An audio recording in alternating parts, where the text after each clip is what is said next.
El día de hoy tenemos el gusto de contar con la presencia de la doctora Gladys Ramírez.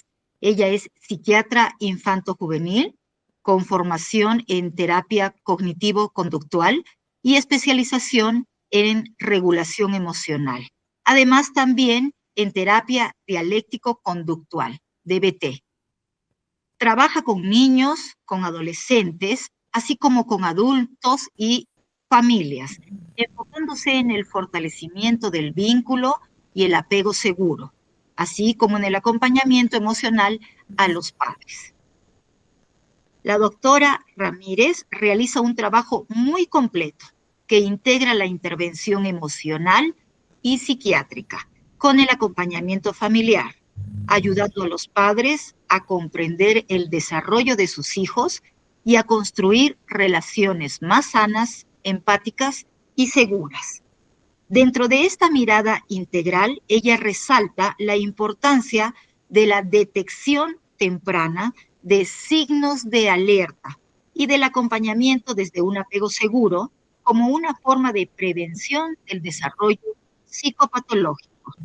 Nos invita también a neuroeducarnos como padres, a conocer conceptos básicos sobre el desarrollo cerebral y el desarrollo emocional de nuestros hijos, para que nuestras expectativas y exigencias estén alineadas con las capacidades reales y la etapa evolutiva de ellos. Solo comprendiendo cómo piensan, cómo sienten y cómo maduran nuestros hijos, podremos acompañarlos desde la empatía, la comprensión y el respeto a su ritmo. Se trata de pasar de exigir o de reprimir a acompañar, a contener y a educar con conciencia emocional. Ahora sí, invito a Gladys, nuestra ponente, a iniciar su charla. Buenas noches, Gladys. Buenas noches, muchas gracias por tus palabras. Buenas noches, papás. Buenas noches, profesores. Contenta y agradecida de poder estar aquí, poder acompañarlos y poder aprender juntos. Efectivamente, ¿no? Es básico que como padres, sería lindo, ¿no? Que todos podamos tener un aprendizaje de lo que es el cerebro.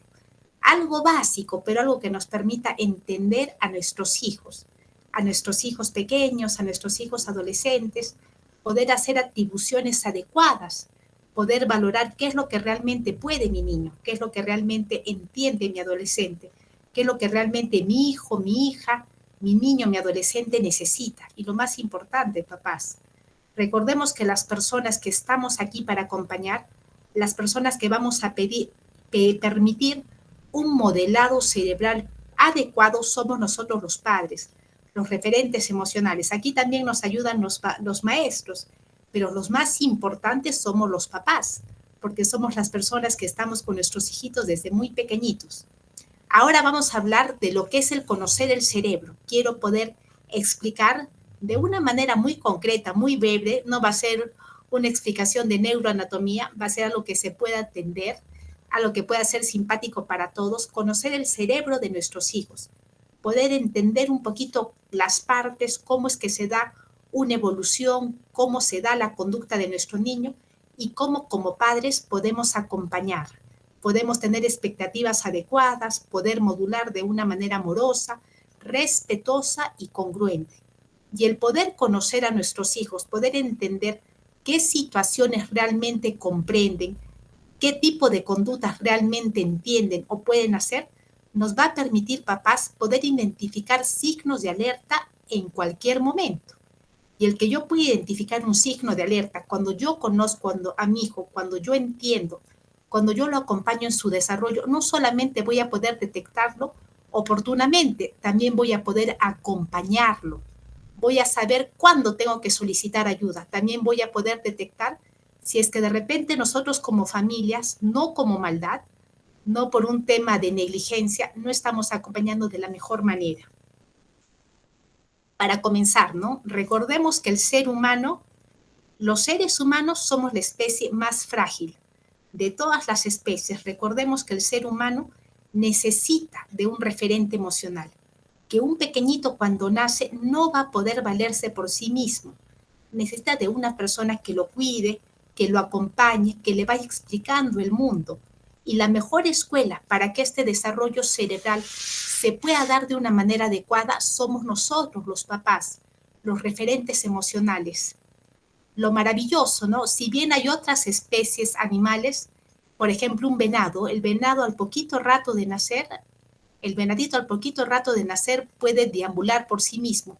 El ser humano no puede hacerse independiente de manera más rápida, pero la ventaja que tenemos como especie es que si bien nuestro crecimiento, nuestro desarrollo es mucho más lentito, nuestra capacidad de conectividad, papás, es increíble. Nuestro cerebro tiene una capacidad de conectividad maravillosa. Es por eso que el ser humano a lo largo de su desarrollo puede ir adquiriendo diferentes aprendizajes, puede llegar tan alto a poder lograr autorregularse, a poder organizar cosas, a poder plantearse una carrera, a poder salir adelante. Pero la mejor escuela para nuestros hijos somos nosotros, los referentes emocionales. Y ahí también nos ayudan los maestros, pero tiene que ser un trabajo de la mano. Cuando venimos al mundo, cuando un neonato viene al mundo, el peso del cerebro aproximadamente es 350 gramos. Imagínense que poco a poco ya el cerebro alcanza un peso de 1.400 gramos. Es ahí que se da el crecimiento cerebral. Pero este crecimiento cerebral, más que crecer en tamaño, se da por la gran conectividad que van estableciendo nuestros pequeñitos. Y esta conectividad depende de cómo nosotros como padres acompañamos. Eso es muy importante. Y lo que permite que este cerebro se vaya regulando, moldeando, organizando, generando sinapsis de la mejor manera, es el vínculo que establece con nosotros, el vínculo que establece con los cuidadores principales, porque son las personas que a través de su calma, a través de su autorregulación, a través de su amor, van a poder sintonizar, poder entender, poder acompañar de la mejor manera para que este cerebrito no crezca en base a estrés, en base a liberación de cortisol, pueda crecer en un ambiente cálido. Papás, no somos papás perfectos, no hay profesores perfectos, pero tenemos que ser lo suficientemente buenos. Y por eso es básico que para poder acompañar a nuestros hijos tengamos nociones básicas nuevamente de lo que es el desarrollo cerebral. Porque el trabajo que hagamos durante el momento del vínculo, del apego, de esta conexión maravillosa, es lo que va a permitir un desarrollo sano, un desarrollo emocional, un desarrollo físico, un desarrollo mental sano, que este niño pueda ser feliz y que también pueda ser para su entorno una persona emocionalmente sana. Acá hablábamos nuevamente del apego, ¿no? El apego es un vínculo que establecemos los cuidadores, las personas adultas, con nuestro pequeño. Este apego depende de lo que hacemos nosotros los adultos. Recordemos que la persona frágil, que la persona que necesita un acompañamiento es nuestro pequeño. Recordemos que las personas que ya tienen su cerebrito 100% formada somos nosotros, que las personas que ya se pueden autorregular, que pueden comprender el mundo de una manera más sensata, más congruente, somos nosotros, que las personas que recién están aprendiendo a entender el mundo son nuestros pequeños. Y entre más les acompañemos, más sintonicemos, mejor expliquemos lo que está pasando, este pequeño va a poder vivir de una manera más sana. Acá les pongo una imagen, ¿no? Lo que les decía al comienzo, que si bien venimos todos con una herencia genética, como raza humana venimos todos con una herencia genética, pero el ambiente es lo que va a permitir que esta conectividad se dé de una manera adecuada o lamentablemente no se dé de una manera adecuada. No es lo mismo que tengamos a un neonato que viene con una herencia genética, pero lamentablemente por el ambiente negligente, por el ambiente de peleas, por los gritos, por los malos tratos, lamentablemente no se va a dar una conectividad sana, una conectividad 100% congruente. Y esto no va a permitir un desarrollo cognitivo, un desarrollo emocional sano. Esta conectividad va a depender del vínculo que tenga con nosotros nuestro hijo. Antes, como les dije, que es muy importante la conexión que establezcamos nosotros, porque de acuerdo a lo que nosotros vayamos acompañando, vamos a permitir que se dé una conectividad cerebral adecuada. y les quiero mostrar el modelo pedagógico de los 4 cerebros. He sacado la información, bueno, tenemos ya de mucho tiempo el modelo del cerebro 3. El cerebro es solo uno, ¿no? Pero lo dividimos en diferentes partes para poder explicarlo. Pero yo he tomado el modelo pedagógico de Rafael Guerrero, psicólogo español, maestro, doctor en educación, porque me gusta cómo hace la división, cómo explica cada una de las partes para poder entender mejor qué es lo que nuestro pequeño, nuestro adolescente puede. Ahora nos vamos con el cerebro reptiliano. Como les digo, papitos, la división que tiene el cerebro es solamente una, ¿ya? Necesitamos un cerebrito que funcione cada vez de la mejor manera, sintonizada, pero voy a hacer una división basándome en lo que dice el maestro Rafa Guerrero para que podamos entender cada una de las partes que tiene nuestro cerebro y cómo es importante que al final logramos tener una conectividad adecuada para que este pequeño en desarrollo pueda llevar a cabo las diferentes funciones. El cerebro rojo es lo que se conoce como el cerebro reptiliano. Es el cerebro, la parte del cerebro que se encuentra por la parte de la nuca, por la parte inferior. Este cerebro se le conoce como el cerebro reptiliano, o si no también el cerebro de supervivencia. Esta es una parte del cerebro con la cual nace nuestro hijo. Es una parte innata, no es una parte que se va a construir en base al aprendizaje, en base al modelado, no. Nuestro pequeño y todos nosotros venimos con esta parte del cerebro que permite la supervivencia. Es lo que permite que el niño controle su temperatura, que el niño pueda pedir alimentos, que el niño tenga su frecuencia cardíaca. Inclusive tenemos esta parte de nuestro cerebro ya formada cuando la mamita está gestando. A los 3 meses de nacimiento ya podemos tener todas las funciones biológicas que son propias de esta parte del cerebro. Este es un cerebro innato. Es un cerebro innato que lo vemos en todos nuestros niños pequeños. Si yo tengo un pequeñito que está llorando, a un pequeñito que está de hambre, es importante que yo como referente pueda sintonizar con mi pequeño, pueda detectar en base a mi vínculo, en base a mi sensibilidad, en base a lo que conozco a mi hijo, mi pequeño tiene hambre, mi pequeño tiene frío, mi pequeño está sintiendo cosas de apetito, sueño, para que yo lo pueda cubrir. Es muy importante el cerebro reptiliano. Es el cerebro de la sobrevivencia. Es el cerebro innato y necesita de una persona que cuide, porque si no morimos. Luego tenemos, sigamos hablando del cerebro reptiliano. La siguiente diapositiva, por favor. Ya, ahí está. El cerebro rojo, características, es un cerebro muy rápido. Por ejemplo, si yo tengo a un ser humano grande, pequeño, que está por la calle y ve que un carro lo quiere atropellar, este cerebro rojo se va a activar inmediatamente porque es el cerebro que me permite sobrevivir. Es un cerebro inconsciente, no es un cerebro en el cual yo le voy a poder decir, hijo, ¿por qué has corrido? No, es un tema de sobrevivencia. Es un cerebro que se da sin pensar. Es la parte del cerebro que está en el subcórtex, en la parte inferior.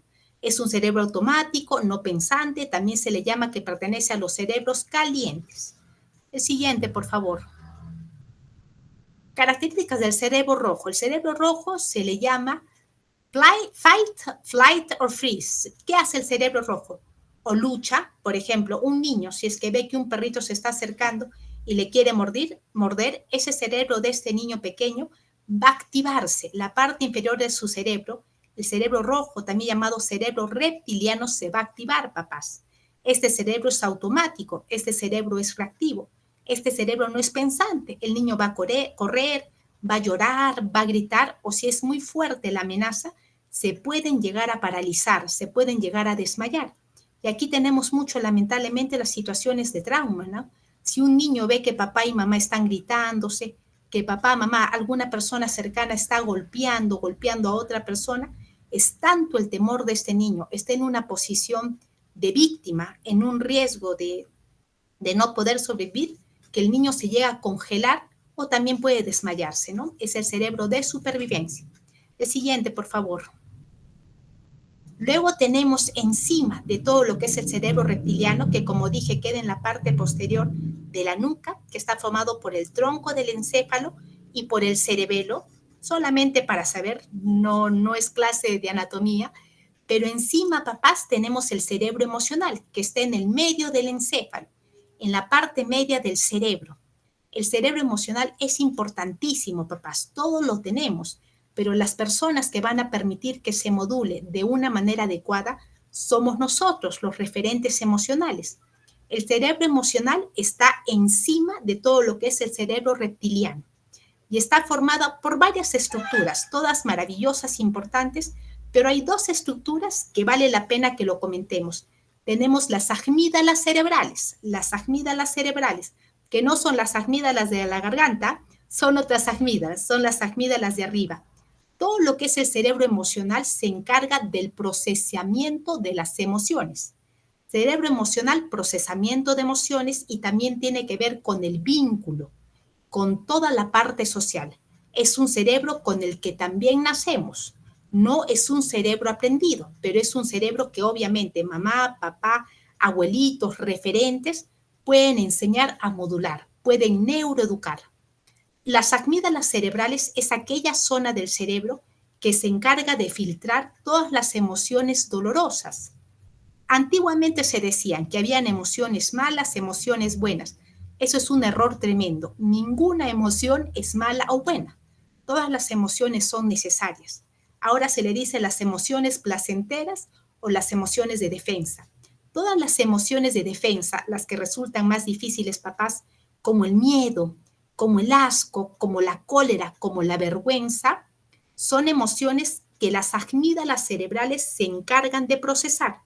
Y por ende, cuando yo tengo a un pequeñito, 4, 5, 6 años, que está en una situación que le genera mucho miedo, que le genera mucha cólera, sus amígdalas cerebrales se van a hiperactivar. También se llama, cuando hay una hiperactivación amigdalar, secuestro amigdalar. ¿Y qué va a hacer estas amígdalas al hiperactivarse, al recibir mayor flujo sanguíneo? Mayor liberación de cortisol, mayor liberación de adrenalina. Acá tenemos los típicos berrinches, ¿no? Cuando yo tengo un pequeñito que ante una situación que le da mucha cólera, por ejemplo, mi hijito de 4 años, está viendo unos juguetes que le gustan y yo le digo, no, tenemos que bañarnos ahora. Mi pequeño, que todavía no tiene la capacidad de procesar, de entender cuán importante es que se dé un baño, es natural, no es malo, es parte de que se van a activar sus amígdalas cerebrales y como entra mayor niveles de cortisol, y el cortisol, recordemos papás, bloquea la capacidad de ejecución. Cuando yo estoy molesto, niños y adultos, ¿ah? Más aún los niños que aún no tienen capacidad de autorregulación, que es algo que ya lo vamos a hablar en un rato y es algo que se viene generando a partir de la adolescencia de una manera adecuada. Si yo tengo un niño pequeño que está molesto, sus amígdalas cerebrales se hiperactivan, que es estructuras que están en el cerebro emocional, y eso no le permite comprender, no le permite entender. Y si yo me pongo a gritar, si yo me pongo a etiquetarlo de manera negativa, yo solamente llevo a una mayor activación amigdalar. Qué diferente es que yo con un tono de voz amoroso, sensato, autorregulado, yo le pueda decir, sé que no te gusta, porque las emociones no se enjuician, papás. Las emociones es algo natural, no es algo voluntario. Lo que tenemos poquito a poquito como referentes emocionales es aprender a manejar las conductas, pero no criticamos las emociones, porque lamentablemente, ¿no? Es lo que vemos nosotros en salud mental. Muchos pequeñitos que vienen desde muy chiquitos, ¿no? Que se les critica su conducta, cómo reaccionaron, como que lo hicieran por incomodar, como que lo hicieran por malo, cuando es algo innato, cuando es algo que el ser humano va a sentir pena, va a sentir cólera, no es malo, pero los padres son los que enseñamos a manejar esa emoción, los que validamos, los que damos un correlato, una narrativa. Si se activan las amígdalas cerebrales, ahí tenemos, ¿no? Al pequeñito que está inquieto, que está iracundo, al pequeñito que le cuesta más razonar. Y también tenemos una parte del cerebro emocional, el cerebro verde, como le dice acá el maestro Rafa Guerrero. También tenemos el núcleo accumbens. No solamente hay zona de procesamiento de lo negativo, de lo que resulta doloroso, también el cerebro, instintivamente, de manera innata, tenemos una zona que procesa lo placentero. Yo proceso cuando me voy a hacer ejercicio, cuando yo estoy comiendo algo rico, mi pequeñito, cuando a mi hijita le dio, está pues con el chico que le gusta, cuando a mi hijito pequeñito le dijo que sí, la chica que le gusta, cuando mi hijo niñito sacó una buena nota en el examen, ahí se activa el núcleo accumbens, que permite mayor liberación de dopamina. Y como les estaba diciendo, el cerebro emocional también es una estructura que la tenemos innata, papá. Es la estructura que se encarga del procesamiento de las emociones. Recordemos una vez más que las emociones no se tienen que juiciar, se tienen que acompañar, porque para que yo tenga un pequeñito que sepa cómo se maneja la cólera, en primer lugar tiene que saber que tiene permiso de tener cólera. Si somos los papás, que muchas veces un tema de crianza, un tema de nuestra historia, ¿no? Los hombres no lloran. Eso es algo totalmente falso, ¿no? Vas a llorar de esa tontería te pones triste. Ahí no estamos permitiendo que este niño, en pleno procesamiento, en pleno aprendizaje, pueda validar sus propias emociones. Sepa que si está triste no tiene por qué callárselo, que si está molesto no tiene por qué callárselo y no se trate de anestesiar posteriormente con drogas, ¿no? Lo que vemos mucho con adolescentes. La siguiente diapositiva, por favor. Entonces decíamos que es la zona del cerebro donde nacen y se procesan las emociones. Funciones básicas, emociones, aprendizajes, memoria, porque también tenemos en esta zona el hipocampo. Se encarga de todo lo social, del apego. El cerebro emocional permite que podamos establecer un apego. La siguiente diapositiva, por favor. Ok, la siguiente diapositiva, por favor. Ya, como recordábamos, las dos partes del cerebro que hemos hablado, el cerebro reptiliano, que es la parte inferior, es algo instintivo. Es la parte que se encarga de la supervivencia. Tanto el cerebro reptiliano como el cerebro emocional no son voluntarios, pertenecen al subcórtex. Y algo importante, esto lo he puesto porque cuando tenemos a un niño, tenga la edad que tenga, que está mucho tiempo conectado a las pantallas, que no esté en compañía de un adulto que le puede explicar qué es lo que se está activando del niño. No se está activando la parte que nos permite hacernos más humanos, que nos permite hacernos responsables, gestionar nuestra conducta. Se activa la parte inferior. Por ende, son cerebros que tienen mayor riesgo de conductas agresivas, mayor riesgo de conductas impulsivas, menor capacidad de concentración. La siguiente diapositiva, por favor. Luego tenemos lo que es el neocórtex, la parte superior del cerebro. En la parte superior, el cerebro azul se considera las 2/3 partes en lo que hace la explicación el maestro Rafa Guerrero, todo lo que es el lóbulo parietal, el lóbulo temporal, el lóbulo occipital. La parte posterior, ahí lo pueden ver el cerebrito, que la parte anterior es el cerebro amarillo, lo que está en la parte de la frente, lo que es la corteza frontal, y la parte posterior es el cerebro azul, lo que es el neocórtex. Estas zonas del cerebro, todo lo que es el neocórtex, eso es lo que se va a desarrollar al final.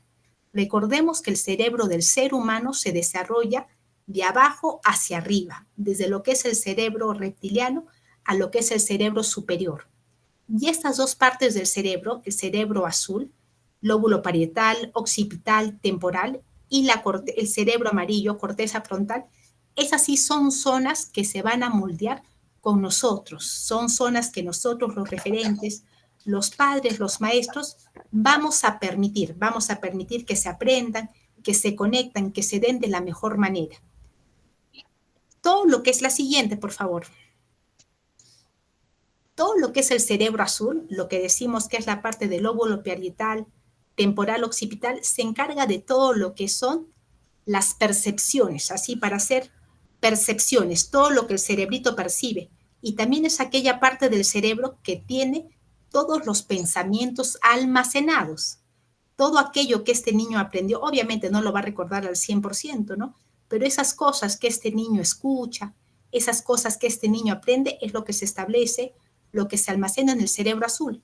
Y algo que vemos mucho en salud mental, ¿no? Que, por ejemplo, aquí en la parte de los pensamientos del cerebro azul, tenemos todos los mandatos familiares, ¿no? Lo que vemos lamentablemente en nuestros pequeños, en nuestros adolescentes. Soy tonto, no sirvo, no soy ágil, no soy capaz. Esta parte que no han sido pensamientos que se han dado solitos, papás, son pensamientos que lamentablemente en nuestro cansancio, en nuestra ignorancia emocional, muchas veces hemos repetido o los hemos recibido en nuestra casa y también los vamos dando nosotros. Y estos pensamientos que se quedan almacenados, estos mandatos emocionales, es lo que este niño se va repitiendo constantemente. Y estos mandatos emocionales es algo que se tiene que trabajar no solamente a nivel de la terapia, también con los padres. La siguiente, por favor. Ambos, tanto el cerebro que voy a explicar en un ratito, el cerebro amarillo, que ya es la última parte que se forma, papás, que es la corteza que está a nivel de la frente, ambos pertenecen a la neocorteza y son cerebros que se aprenden. Son cerebros en los cuales nosotros somos muy importantes, papás maestros, papás, y se ven influidos por la educación que recibimos de nuestros padres y maestros. La siguiente, por favor. Ahora tenemos la corteza prefrontal, el cerebro amarillo, en esta parte del cerebro, esta zona. Esta es la parte del cerebro que se desarrolla al final. Y esta zona, en un rato les vamos a hablar de los adolescentes, esta zona que se desarrolla al final es la zona que está en máximo desarrollo en la etapa adolescente. Y es la zona que se encarga, lo que se le dice, el director de orquesta. Esta parte de mi cerebro, obviamente, que depende de que yo haya tenido un adecuado desarrollo, de que yo haya tenido un ambiente familiar sano, adecuado, una compañía sensata, sensible, referentes emocionales regulados para regularme, se va desarrollando. Y esta zona es la que tiene, somos la única especie que tiene funciones ejecutivas. ¿Cuáles son las funciones ejecutivas? Estas funciones maravillosas que se ven muchas veces, que se ven, ¿no? Lamentablemente afectadas en el déficit de atención, que es un trastorno. No es un tema de que el niño no quiera, no es un tema de que el niño nos dé la contra, es un cerebrito que tiene un desarrollo un tercio más tardío. Es un cerebro cuyas funciones ejecutivas no se dan de la misma manera. Funciones ejecutivas, mi capacidad de planificar, mi capacidad de postergar, mi capacidad de aprender de las experiencias pasadas, mi capacidad de tomar decisiones, mi conciencia ética, mi Pepe Grillo, mi capacidad de poder organizarme, organizar mis planes y la capacidad más importante del ser humano, mi capacidad de autorregular. Lo que hace la corteza frontal, la corteza prefrontal, es como el director de orquesta, es el que se encarga de alinear a todos los demás integrantes, es el que va a manejar los pensamientos del cerebro azul, el que le va a decir, sí, sé que piensas eso, pero no es sensato, no te digas algo tan malo, es el que va a poder manejar las emociones. Sé que te da cólera, pero que grites o le pegues no es sensato, es el que va a poder manejar nuestro cerebro reptiliano. Sé que tienes hambre, pero no te puedes salir de la clase. Entonces, la corteza prefrontal es aquella zona que se le conoce como el director de orquesta. No es que sea la zona más importante, todas las partes del cerebro, todas las funciones son importantísimas, pero es aquella parte del cerebro que va a permitir que se orquesten adecuadamente. Y recordemos, papás, recordemos, maestros, que la corteza prefrontal es la última parte que se desarrolla del cerebro y en los adolescentes está en plena organización. Cerebro de los adolescentes, a partir de los 11 años aprox, te dan lo que se conoce como la poda neuronal.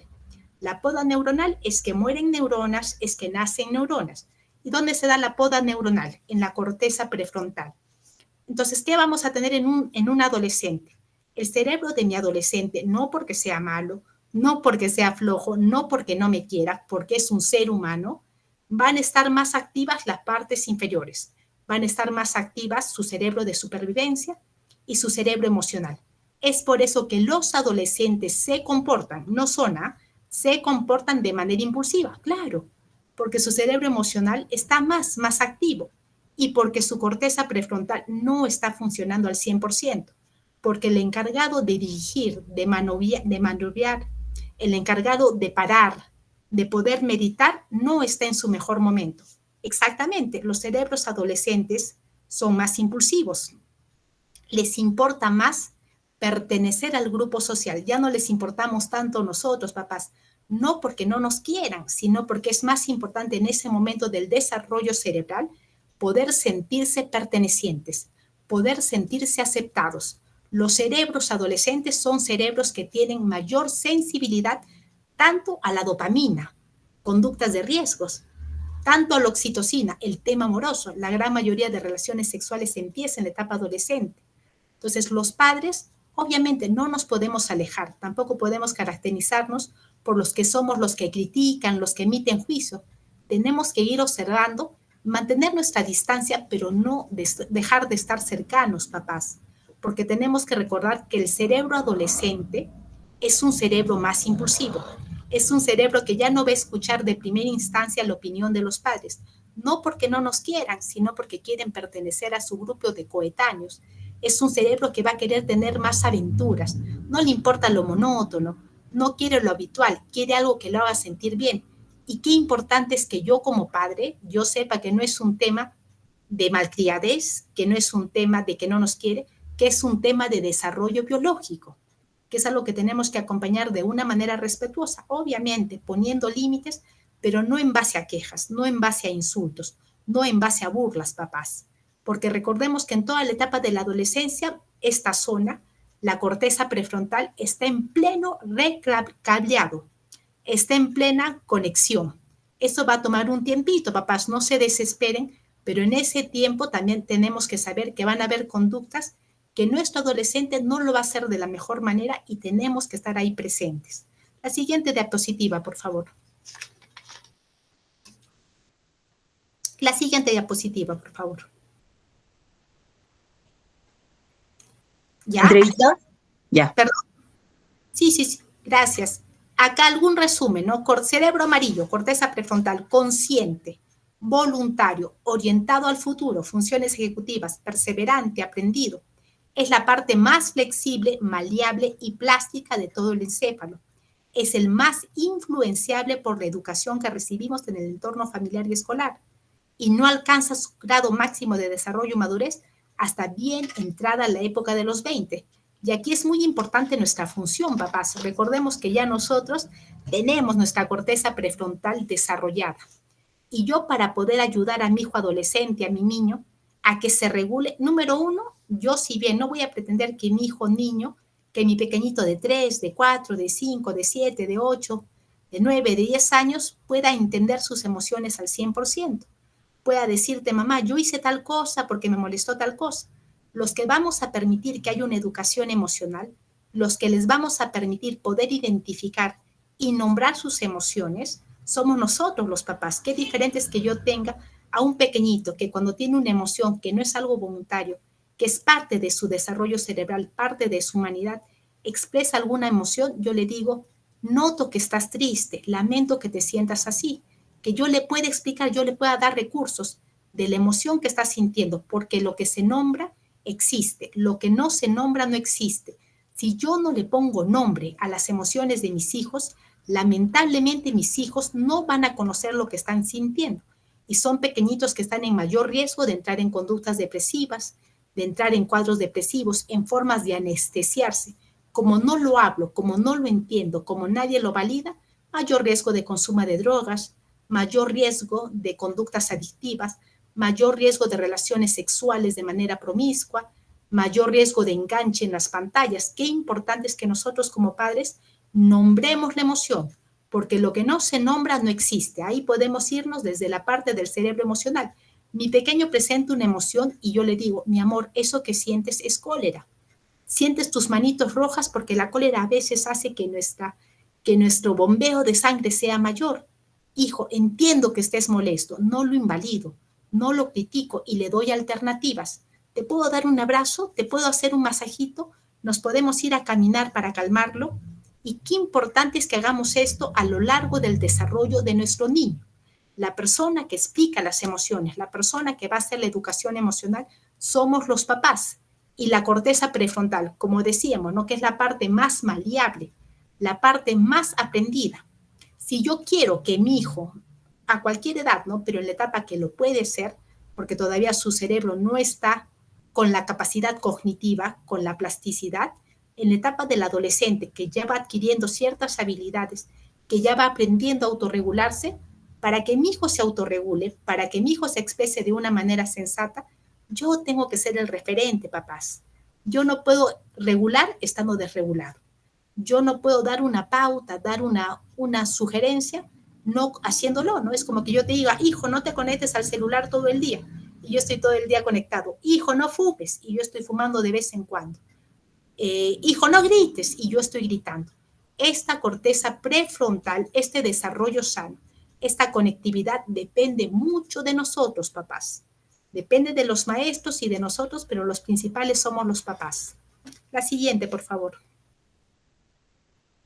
Como decíamos, corteza, cerebro amarillo, corteza prefrontal, director de la orquesta. No es que sea la parte más importante del cerebro, todas las partes son básicas, pero lo que permite esta zona que se desarrolla al final y que en la etapa de la adolescencia está en plena construcción, es la corteza prefrontal, porque es lo que permite que yo pueda regular mis pensamientos, que yo pueda regular mis emociones, que yo pueda manejar mis deseos, mis instintos, la corteza prefrontal. Y ahí somos importantísimos nosotros, papás, somos las personas de las que aprenden. El siguiente, por favor.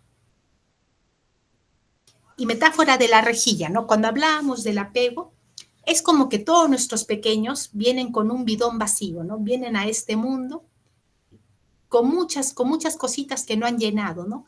Y las personas que van a permitir que este bidón, que estas pequeñas necesidades se vayan suplementando de la mejor manera somos nosotros. No tenemos que ser papás perfectos, papá, pero tenemos que ser padres presentes, tratar cada vez más de poder actualizarnos, de poder estudiar. Es básico que los padres, los maestros, todos nosotros podamos aprender de lo que es el desarrollo cerebral. Ya no tenemos excusa, está avanzando tanto la medicina que aquellas cosas que por instinto nos nacen, que a mí me gritaban, que a mí me pegaban, ok, pero ahora ya hay evidencia científica, ya hay muchos estudios que no tiene que ser así, papás. No somos malos, pero tenemos que aprender. Como decía, ¿no? Los pequeñitos es como un bidón vacío. Y para que este ser humano pueda sentirse amado, para que pueda sentirse querido, para que pueda sentirse perteneciente y su cerebro no caiga en la necesidad futura de llenar esos vacíos emocionales con cosas que le hagan daño. Porque todos los cuadros de salud mental que tenemos, papá, la gran mayoría, ¿no? Cuando tenemos temas de adicciones, lo que podemos ver, personal de salud mental, que son estos pequeñitos que lamentablemente no han tenido a esta figura que los escuche, que los valide, que pueda hablar de las emociones, que pueda explicar aquellas situaciones extrañas, aquellas situaciones dolorosas, como que se queda un vacío, ¿no? Cuando el pequeñito lloraba, simplemente dejamos que lloren, ya se le va a pasar, no es para tanto. Lamentablemente este cerebro aprende que para calmarse no va a haber nadie. Y lamentablemente, posteriormente lo va a llenar con drogas, con tema de adicciones a las pantallas. Tenemos que tratar de rellenar esta rejilla todos los días. No lo vamos a hacer perfecto. No es que yo te voy a llenar 100 litros al día, pero con que yo llene 1 litro hoy día en esta situación que pasó, que yo lo explique, que yo evite que se haga un trauma, que no te deje con el miedo, que no te dé una explicación, va a permitir que esa rejilla, que ese bidón cada día se llene mejor y que este ser humano en desarrollo pueda ser un ser humano que pueda manejar sus emociones. Siguiente, por favor. Lo que decíamos, ¿no? Para llenar un bidón adecuadamente, permitir que nuestro niño se sienta seguro, protegido, respetarlo, valorarlo, sintonizar emocionalmente con él, explicar. Cuando pase alguna situación que nuestro pequeño no entiende, hijito, lo que pasó no estuvo bien, la mamá estaba cansada, no me excuso, pero no está bien que yo te levante la voz. Hijito lindo, a veces las personas tenemos estas situaciones, explicarle, porque nuestro hijo también lo va a sentir. De repente viene papito molesto, y la mamá, ¿no? La mamá que está emocionalmente más fuerte ese rato, hijito, el papá está cansado, no ha tenido un buen día. El poder dar una narrativa y asumir el rol como padres. Porque muchas veces vemos en el ámbito de salud mental, ¿no? Papitos con diferentes situaciones de salud emocional, como que sin querer adultizamos a nuestros hijos. Es el pequeño quien tiene que cuidar de nosotros, es el pequeño el que tiene que resolver. Recordemos que el vínculo es vertical, somos los padres quienes cuidamos, quienes apoyamos, quienes regulamos. Siguiente, por favor. Siguiente, por favor. Siguiente, por favor. Eso ya lo hemos venido hablando. Siguiente, por favor. Algunas señales de alerta. Yo quería, de alarma, quería hacer esto introductorio para que de todas maneras lo podamos comprender, no solo como un síntoma más, ¿no? Síntoma insomnio, síntoma falta de apetito. Podamos entender qué más puede haber detrás de esto, ¿no? Si tenemos a un pequeño que está presentando ciertas conductas, es muy importante, papás, siempre tratar de ser presencias constantes, porque es diferente que yo lo pueda ir viendo en sus comienzos de este cuadro que se puede ir dando, a que yo lo detecte en el último momento, ¿no? Ya cuando hay un pensamiento suicida, ya cuando hay una conducta de riesgo. Qué rico, qué sano, qué sensato que yo pueda acompañar a mi hijo desde el comienzo, para que yo pueda detectarlo oportunamente. Algunas señales de alerta, cambios en el comportamiento. Si yo veo que mi pequeñito, que se caracteriza, mi adolescente, que yo me daba cuenta que le gustaba mucho tal deporte, que le gustaba mucho su grupo de amigos, de pronto me cambia esta conducta, estemos alertas. Pueden haber muchas situaciones detrás que están llevando este cambio de conducta. Puede haber un tema de un cuadro depresivo que esté instaurando, el que mi pequeño cambie de comportamiento, mi adolescente, o que ya no me quiera hablar, que lo veamos reacio, que ya no disfrute de las cosas que disfrutaba antes, que ya no se quiera juntar con las personas con las que se juntaba antes, que ya no te hable como te hablaba antes. Esas son señales de alerta.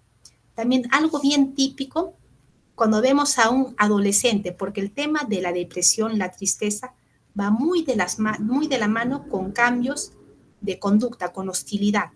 Cuando tenemos a un pequeñito que está presentando mucha cólera, mucho fastidio, también la depresión, papá, se puede manifestar de esa forma. Y es más común en los adolescentes. Cuando tenemos a un hijo adolescente que está cruzando con un cuadro depresivo, además de los cambios en el comportamiento, además del aislamiento, también lo podemos ver un poco más iracundo, más hostil, más molesto, ¿no? Tenemos que ver también si vemos que su estado de ánimo está como una montaña rusa, que de repente en la mañana le podemos decir algo y en la tarde está muy molesto, muy agresivo, muy inquieto, también una señal de alerta. El rendimiento académico, ¿no? Si tenemos a un pequeñito que le iba bien, que le gustaba ciertos cursos y de pronto ha tenido un bajón académico fuerte, analicemos, papás, analicemos qué está pasando. No solamente lo que está sintiendo, analicemos el círculo social. Si es necesario hablar con el equipo del colegio, hagámoslo, papás. Descartemos que no hay un tema de bullying. Veamos cómo está la autoestima de nuestros hijos. Veamos si es que se siente capaz, si se siente perteneciente.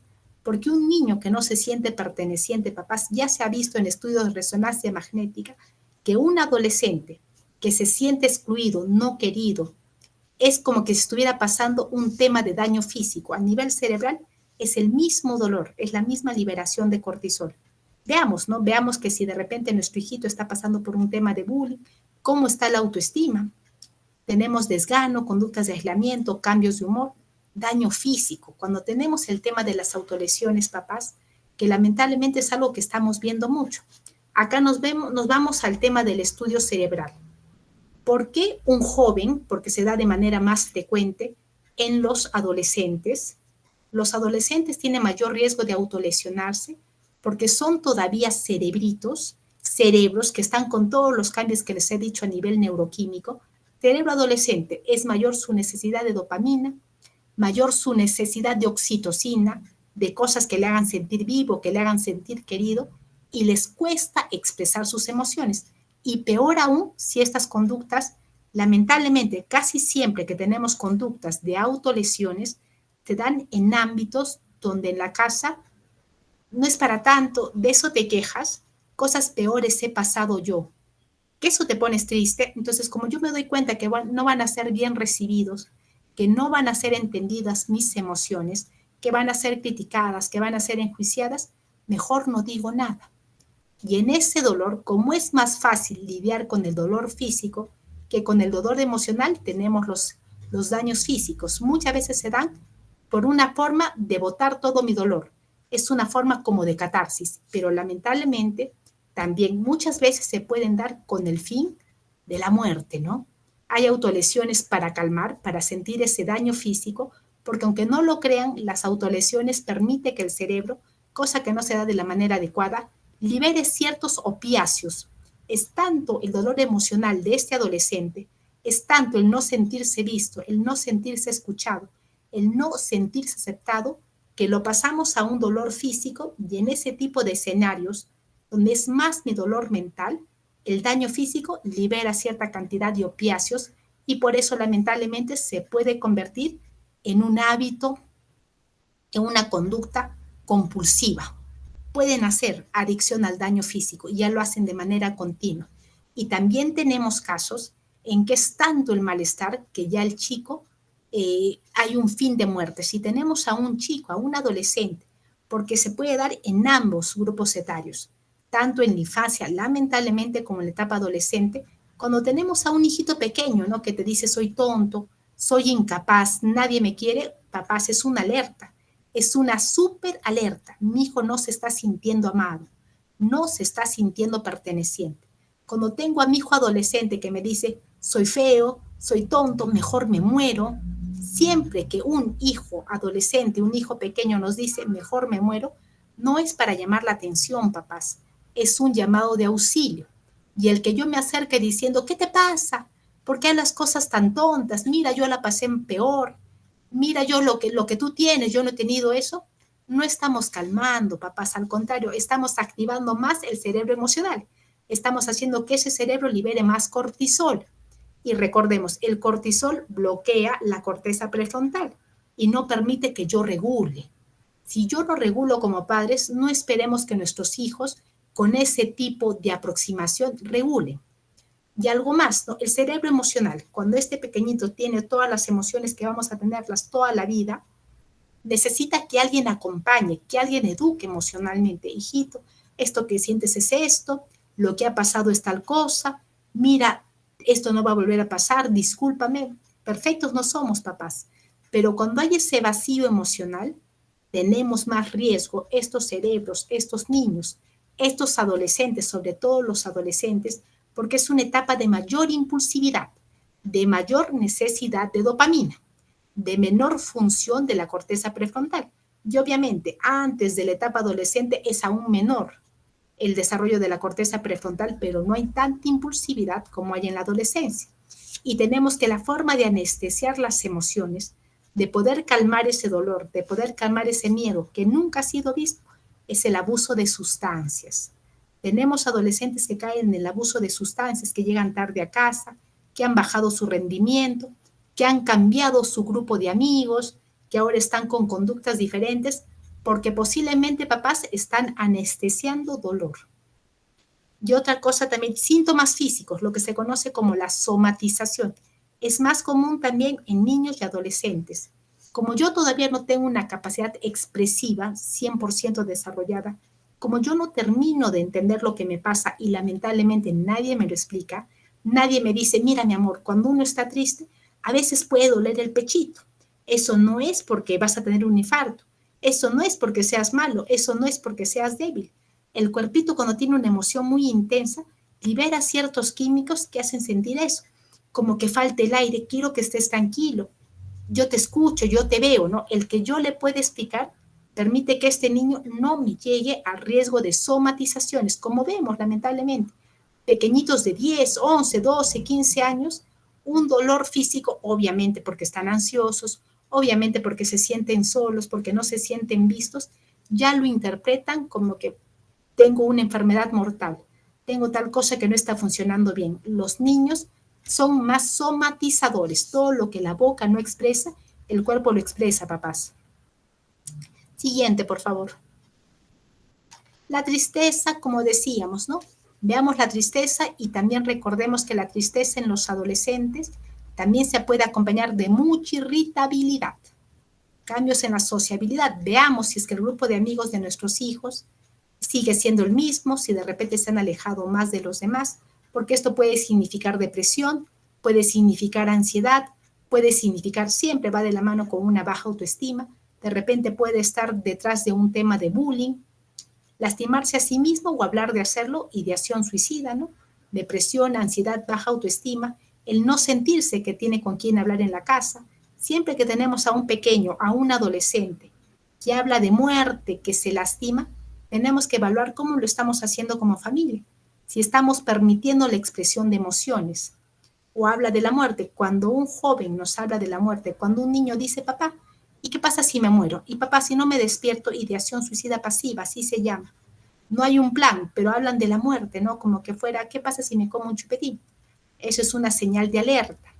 Arrebatos, mal humor, irritabilidad, comportamientos fuera de control. Tenemos que ver que no haya consumo de drogas, papás. Cambios en los hábitos alimenticios. También tenemos en etapa adolescente, tanto en mujeres como en varones, ¿sabes? Estos estándares que tenemos de belleza tan distorsionados, ¿no? Y muchas veces en la casa, no por maldad, pero por ignorancia emocional, de una u otra manera los perpetuamos, ¿no? Hijita, ¿cómo te vas a engordar tanto? Hijita, ¿por qué comes así? Qué linda tu compañerita, mira qué delgadita, mira tu compañerito, qué ágil, qué fuerte. Recordemos que nuestras palabras se establecen, se almacenan en el cerebro azul, el cerebro de todo lo que es el almacenamiento, todos los pensamientos. Como yo lo trate, como yo me trate, es la forma en que mi hijo se va a sentir posteriormente. ¿Ok? Ahí también tenemos los problemas de peso, pérdida de peso, estos comentarios constantes de me siento gorda, mira papá qué mal me queda, mira qué feo me queda ese polo, qué feo me queda ese vestido. Problemas para dormir. En este tema también, papás, veamos la conexión a pantallas. Muchas veces la conectividad mayor a pantallas es otra forma de anestesiarse. Como no me siento querido, como no me siento perteneciente, como no me siento entendido, mejor me conecto todo el día a mi pantalla. Ahí voy a ver lo que sea horas de horas. Y recordemos que una conexión desmesurada a pantallas, ¿qué es lo que está activando? Cerebros inferiores, cerebros calientes, cerebro reptiliano y cerebro emocional. Y no permite que esta zona, la corteza prefrontal, y se da más en adolescentes, y es la etapa más importante de desarrollo de la corteza prefrontal, no va a permitir que estas funciones ejecutivas, que yo me pueda concentrar, que yo pueda planificar, que yo pueda gestionar, que yo pueda concentrarme, que yo pueda modular mis conductas, que yo pueda postergar, no la recompensa inmediata. La vida es saber postergar, que no sea impulsivo, que no me frustre tan rápido. ¿Cómo se va a conectar adecuadamente si todo el día estoy conectado a las pantallas? Y más aún me conecto en la noche, cuando se da el desarrollo cerebral más rico. Hijos que tienen mucha conexión a pantallas, que no duermen adecuadamente, tienen mayor riesgo de conductas impulsivas, de agresividad y problemas en las funciones ejecutivas que están en pleno desarrollo. Eso, papás. Siguiente, por favor. Y algo muy importante, tenemos que recordar que sí, todos los seres humanos venimos con una genética, pero esa genética son los estudios de epigenética. Yo puedo tener ciertos genes, pero el ambiente en el que yo vivo, mi predisposición genética, este buen ambiente puede permitir que se silencien ciertos genes, que no se expresen, y también un mal ambiente, en lugar de gritos, de malos tratos, de negligencia, no se me mira, no se me escucha, se me critica, lamentablemente también puede permitir que se expresen genes que no son los mejores, ¿no? Que se acompañan de enfermedad mental. Tenemos que analizar siempre que tenemos a un hijo en casa, cómo estamos en casa, cómo nos comunicamos, cómo hablamos, cómo nos validamos, qué respeto hay. Y también tenemos que ver, ¿no? Mi pequeño se está aislando, mi adolescente no me habla. Hay discusiones en casa, papá y yo estamos a punto de separarnos. ¿Ha habido alguna persona que hemos perdido? ¿Estamos en algún proceso de duelo? ¿Y cómo me siento yo como referente emocional? Recordemos, para que yo pueda regular, no lo voy a hacer perfecto, papás, porque no hay papá perfecto, no lo somos, pero tenemos que ser lo suficientemente buenos, como dice Winnicott.